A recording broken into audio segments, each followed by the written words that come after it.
বাবার দরবার আর মাজার এগুলো হলো শিরকের আড্ডাখানা। মানুষের ঈমান আকীদা গুলোকে ধ্বংস করে দেয়। কথা বলেন ঠিক না বেঠিক? আরো জোরে বলেন ঠিক না বেঠিক? আর হলো মূর্তি, ওই মূর্তির সামনে মাথা নত করে। এখানে একটা মূর্তি দাঁড় করায় দিলাম, আর ওই মূর্তির সামনে ফুল দিয়া শ্রদ্ধা শুরু করে দিলাম। কি বলেন, এটা শিরিক না? আরে কথা বলেন না কেন? সবাই হাত উঠায় বলেন ঠিক। বলেন শিরিক কি না? জবানে খুলে না। আপনারা যদি জবান খুলেন তো আমাদের থেকে কথা আসবে। এখানে একটা মূর্তি দাঁড় করায়া যদি ফুল দিয়া শ্রদ্ধা জানাই, এটা শিরিক হবে না? এই বাংলার জমিন গত কয়েক বছরে শিরকের আড্ডাখানা হয়ে গিয়েছিল। বাংলার জমিনের বিভিন্ন জায়গায়, রাস্তার মোড়ে মোড়ে, পুরা ঢাকা শহরে মূর্তি আর মূর্তির আড্ডাখানা হয়ে গিয়েছিল। কথা বলেন? এরকম ভাবে বিভিন্ন ধরনের আপনার মাজার আর বাবার দরবার খুলে খুলে সেইভাবেও মানুষকে শিরকের দিকে এরকম আকৃষ্ট করা হয়েছিল। 5 আগস্টের ঘটনা যখন ঘটে গেছে, মুহূর্তের মধ্যে সকল মূর্তিগুলোকে ভেঙ্গে চুরমার করে দেওয়া হয়েছে। কথা বলেন ঠিক না বেঠিক? পুরা বাংলাদেশ এখন খালি হয়ে গেছে, ঠিক না?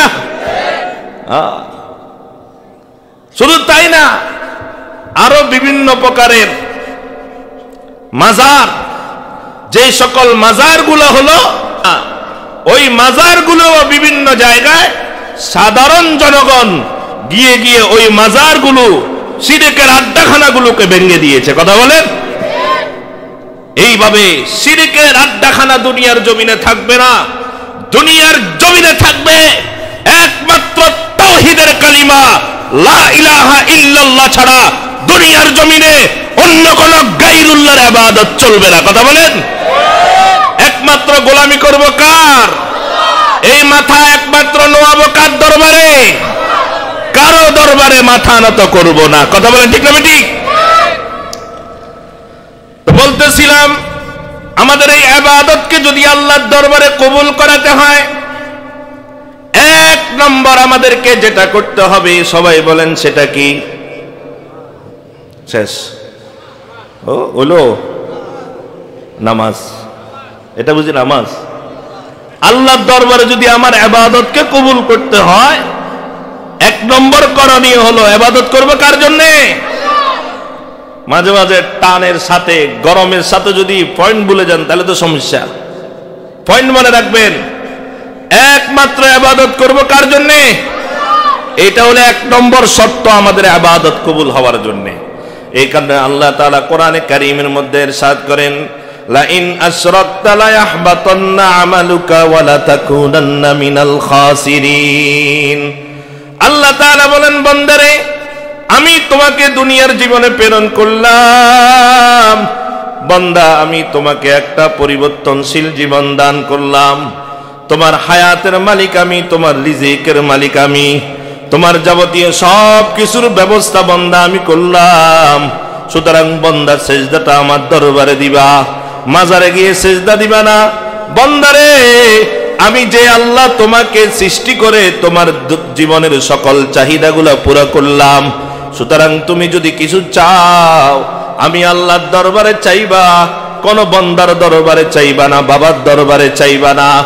আর যদি নাকি তুমি আমি আল্লাহর দরবারে না চাইয়া কোন বাবার দরবারে আর মাজারের দরবারে যে যদি নাকি তুমি চাও, তুমি বান্দা আমার সাথে শিরিক করে ফেললা। লা ইন আশরাকতা লা ইয়াহবাতান্না আমালুকা ওয়া লা তাকুনান্না মিনাল খাসিরিন। যে ব্যক্তি আল্লাহর সাথে শিরিক করে ফেলবে, লা ইয়াহবাতান্না আমালুক, সে শিরিক করে তার সকল আমলগুলোকে ধ্বংস করে দিল। ওয়া লা তাকুনান্না মিনাল খাসিরিন, এবং সে ক্ষতিগ্রস্ত হয়ে গেল। নাউযুবিল্লাহ বলেন। তাহলে শিরিকের মাধ্যমে আমার কি নষ্ট হয় বলেন? আমল নষ্ট হয়ে যায়। বলেন না, শিরিকের মাধ্যমে কি হয়? আমল। ইন্নাশ শিরকা লাযুলমুন আযীম। আল্লাহ তাআলা বলেন, বান্দা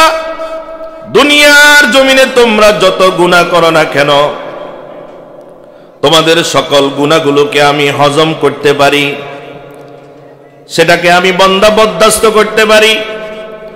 কিন্তু বান্দা, যখন তুমি আমার সাথে শিরিক করবা, এই শিরিক আমি বরদাস্ত করতে পারি না। বান্দারে, তোমাদেরকে যখন সৃষ্টি করার জন্য আমি ফেরেশতাদের সাথে পরামর্শ চেয়েছিলাম, ফেরেশতারা কিন্তু তোমাদের পক্ষে মশওয়ারা দেয় নাই। আমি আল্লাহ তোমাদেরকে সৃষ্টি করেছি। বান্দারে, তোমরা যখন আমাকে সেজদাটা না দিয়া অন্যের দরবারে সেজদা দাও, আমি আল্লাহকে খুশি করার জন্য ইবাদত না কইরা অন্যকে খুশি করার জন্য ইবাদত করো, তখন আমার ফেরেশতারা আমার দিকে তাকায়া থাকে। আমার ফেরেশতারা আমাকে কথা বুঝাতে চায়, আয় আল্লাহ, তাদেরকে কেন আপনি সৃষ্টি করেছেন আপনার শিরিক করার জন্য? এই জন্য আল্লাহ বলেন, ইন্না শিরকা লাযুলমুন আযীম। বান্দা, অন্য যত অপরাধ করো, তোমাদের সকল অপরাধগুলো আমার জন্য মেনে নেওয়া যত সহজ, কিন্তু শিরিক মেনে নেওয়া আমার জন্য অত সহজ নয়। এই শিরিকটা হলো, আল্লাহ বলেন, এটা আমার উপর মহা বড় জুলুম। লাযুলমুন আযীম, বড় জুলুম। এই কারণে আল্লাহ অন্য আয়াতে বলেন, ইন্নাল্লাহা লা ইয়াগফিরু আন ইউশরাকা বিহি ওয়া ইয়াগফিরু মা দুনা যালিকা লিমান ইয়াশা। আল্লাহ তাআলা বলেন, বান্দা, তুমি যত গুনাহ করবা, তোমার সকল গুনাহগুলোকে আমি ক্ষমা করে দিব, তবে যদি নাকি তুমি আমি আল্লাহর সাথে তওবা করো, আমি আল্লাহর সাথে শিরিক করো, সেই শিরিকের গুনাহ আমি তোমাকে কখনো ক্ষমা করব না যদি তওবা না করো। নাউজুবিল্লাহ বলেন। এই জন্য ভাই, ইবাদত করবে একমাত্র কার জন্য? চিল্লায় বলেন, কার জন্য? একমাত্র আল্লাহর জন্য ইবাদত করব, অন্য কোন মাখলুকের জন্য ইবাদত করব না।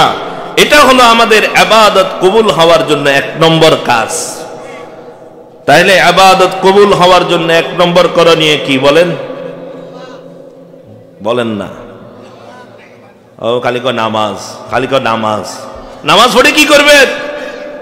কি করবেন নামাজ পড়ে? নামাজ কবুল করাবার কথা বলতেছি আমি। হ্যাঁ, কেমনে কবুল হবে বলেন? সহজে বলেন, সহি নিয়ত বলেন। সবাই বলেন, সহি নিয়ত। নিয়ত সহি করতে হবে। ইবাদত কার জন্য করতে হবে? আরো জোরে বলেন, ইবাদত কার জন্য? বাস। এটা এটা এটা করতে কি টাকা লাগবে? ইবাদত আল্লাহর জন্য যদি হয়, আমার ইবাদত কবুল হবে। এক নম্বর।